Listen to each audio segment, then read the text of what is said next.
नमस्कार दोस्तों, स्वागत है आपका वर्ल्ड नॉलेज रिपोर्ट में। दोस्तों, जैसा कि आप जानते हैं कि पिछले कुछ दिनों से ज्ञानवापी मस्जिद का मामला लगातार सुर्खियों में बना हुआ है। दरअसल पूरा विवाद यह है कि काशी यानी कि बनारस में बाबा काशी विश्वनाथ का जो टेम्पल है, उनकी बॉर्डर से सटी हुई एक इमारत है जिसका नाम है ज्ञानवापी मस्जिद। इस मस्जिद के अंदर श्रृंगार देवी का मंदिर है। अब यहाँ की कुछ महिलाओं ने कोर्ट से परमिशन मांगी कि वो इस मस्जिद में जाकर अपनी उस आराध्य देवी की पूजा अर्चना करना चाहती हैं। कोर्ट ने कहा कि किसी अन्य धार्मिक स्थल में पूजा अर्चना करना गलत हो सकता है। तो महिलाओं ने कोर्ट से कहा कि हम इस मस्जिद के अंदर वीडियोग्राफी करवाना चाहते हैं। यदि आपको यकीन ना हो तो जाइए चेक कर लीजिए, इस मस्जिद में असल में भगवान विराजमान थे। अर्थात यह मस्जिद जो है ना, वो पहले मंदिर था। जब भगवान के विराजमान होने की बात यहाँ निकल कर आई तो काशी की लोकल अदालत ने इस मस्जिद का वीडियोग्राफी करके सर्वे करवाया। यह सर्वे जब पूरी तरह से कंप्लीट होने वाला था तो आखिरी दिन मस्जिद में एक स्थान जहां पर मुसलमानों के द्वारा अपनी नमाज अदा करने से पहले हाथ धोए जाते हैं, उस स्थान में जब पानी को खाली करके देखा गया तो वहां पर शिवलिंग समान संरचना प्राप्त हुई। जब यह शिवलिंग जैसी संरचना दिखाई पड़ी तो जो सर्वे करने टीम गई थी उनमें से एक व्यक्ति वहीं पर चिल्ला पड़ा और कहा, बाबा मिल गए। अब जिनके बारे में कहा जा रहा है कि बाबा मिल गए, वहाँ पर नीचे की तरफ की संरचना तो बिल्कुल शिवलिंग के आकार की ही है, लेकिन इसके ऊपर सीमेंट से कुछ अलग प्रकार की संरचना का निर्माण किया हुआ है। ये सीमेंट की जो संरचना है, इसके बारे में मुस्लिम पक्ष द्वारा कहा गया कि असल में ये एक फाउंटेन यानी कि फव्वारा है। मुस्लिम पक्ष के द्वारा इसे फव्वारा बताए जाने पर उस समय मस्जिद में जो वकीलों का कमिश्नर प्रेजेंट था, उसने कहा कि एक काम करिए, यदि ये फव्वारा है तो इसके अंदर छेद भी होगी। अब इसमें लकड़ी डालकर देखिए कि इसमें कितना गहरा छेद है, क्योंकि फव्वारे का मतलब है कि पानी नीचे से आएगा और स्प्रिंकलर बनाकर निकलेगा। जब इसमें लकड़ी डाला गया तो वह महज 6 इंच तक ही अंदर गई, अर्थात जो सीमेंट की संरचना है उतनी तक ही अंदर गई। उसके बाद वापस से शिवलिंग का आकार अड़ गया, अर्थात यह एक शिवलिंग के ऊपर बनाया गया सीमेंट का एक टेम्पोररी अरेंजमेंट था। असल में इसके नीचे शिवलिंग जैसी संरचना थी। जैसे ही यह न्यूज सामने आई, ज्ञानव्यापी मस्जिद चर्चा का विषय बन गया। इसके बाद इस मामले में सुप्रीम कोर्ट ने संज्ञान लिया और कहा कि इस स्थान को पूरी तरह से सील कर दिया जाए। जहां पर इस प्रकार की जानकारी मिली है, जब तक सुनवाई आगे चल रही है। अब आप वो सारे तथ्य भी सुन लीजिए जिनके आधार पर यह कहा जाता है कि ये मस्जिद नहीं मंदिर है।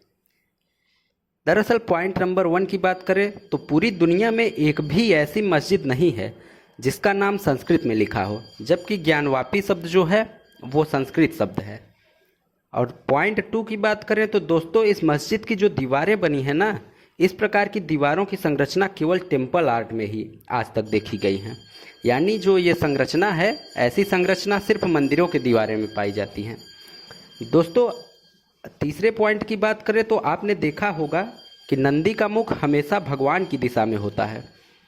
असल में इस कॉरिडोर में जो नंदी की प्रतिमा लगी है ना, वो अभी भी ज्ञानवापी मस्जिद की तरफ ही है। अर्थात ये दर्शाता है कि मस्जिद नहीं बल्कि यह एक मंदिर है और इसी मंदिर में बाबा विश्वनाथ विराजमान हैं। दोस्तों, अब हम बात करते हैं कि आखिर ये प्लेसेस ऑफ वर्शिप एक्ट क्या है। दोस्तों, आपके माइंड में एक क्वेश्चन आ रहा होगा कि यदि सुप्रीम कोर्ट एवं आर्कियोलॉजी सर्वे ऑफ इंडिया के द्वारा ये कन्फर्म कर दिया जाए कि वहाँ पर पहले मंदिर था, तो क्या वहाँ पर मस्जिद तोड़कर मंदिर का निर्माण करवाया जा सकता है? अब आप सोचेंगे कि ये कौन सा बड़ा सवाल है, अयोध्या केस में भी तो ऐसा ही हुआ था, बाबरी मस्जिद को तोड़कर मंदिर का निर्माण करवाया गया। तो देखिए दोस्तों, ऐसा नहीं है, क्योंकि जुलाई 1991 ईस्वी में कांग्रेस सरकार द्वारा एक कानून लाया गया था। इस एक्ट का नाम प्लेसेज ऑफ वर्शिप एक्ट था। इस एक्ट के अंतर्गत ये प्रावधान है कि 15 अगस्त 1947 के बाद जो भी धार्मिक संरचनाएं जैसे भी थे, चाहे वो किसी भी धर्म के हों, उनमें कोई परिवर्तन नहीं किया जाएगा। अब फिर आप सोच रहे होंगे कि यदि ऐसा कोई कानून है तो फिर अयोध्या के केस में ऐसा कैसे नहीं हुआ। दरअसल दोस्तों ऐसा इसलिए है क्योंकि अयोध्या मामले को इस कानून में अपवाद यानी कि एक्सेप्शन के रूप में शामिल किया गया था। अर्थात इस कानून में साफ साफ कहा गया है कि अयोध्या को छोड़कर जितने भी देश के अंदर पूजन स्थल हैं उन स्थलों में कोई भी परिवर्तन नहीं किया जाएगा। अब एक प्रश्न खड़ा होता है कि यदि पूजा के स्थल में वर्तमान ज्ञानवापी मस्जिद के अंदर शिवलिंग जो प्राप्त हुआ है यदि उसकी पुष्टि शिवलिंग के रूप में ही हो जाती है तो क्या उसे परिवर्तित किया जाएगा, क्योंकि देश का एक कानून कहता है कि ऐसा अलाउड ही नहीं है। दरअसल दोस्तों भारतीय संविधान में एक और कानून भी है जिसका नाम है ancient monuments and archaeological sites and remains act 1950 act. इस कानून के अनुसार यदि कोई भी संरचना आर्कियोलॉजिकल संरचना प्रूव होती है यानी कि एक ऐसी संरचना प्रूव होती है जो कि उसे 100 साल से पुराना प्रूव करती है तो वो प्लेसेज ऑफ वर्शिप एक्ट के दायरे से बाहर चली जाती है। अर्थात यदि भविष्य में 1958 के इस एक्ट का यदि उपयोग किया जाए तो संभव है कि इस जगह पर प्राप्त आकृतियों को आर्कियोलॉजिकल सर्वे ऑफ इंडिया के द्वारा सुरक्षित करवाया जा सके। अर्थात मस्जिद भले ना टूटे लेकिन उस स्थान पर आर्कियोलॉजिकल सर्वे ऑफ इंडिया उन सारे सामान या प्रमाण का एक प्रकार का संरक्षण सुनिश्चित करवा सकता है। लेकिन इतने से काम नहीं चलेगा क्योंकि लोगों के मन में जो विचार है ना दोस्तों वो प्लेसेज ऑफ वर्शिप एक्ट को बदलवाना चाहते हैं। दोस्तों चूंकि हम एक स्वतंत्र एवं लोकतांत्रिक देश में रहते हैं इसलिए हमें विपक्ष का भी तर्क सुनना चाहिए।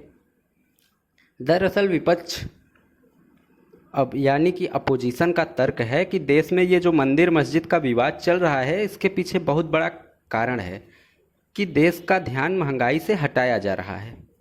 देश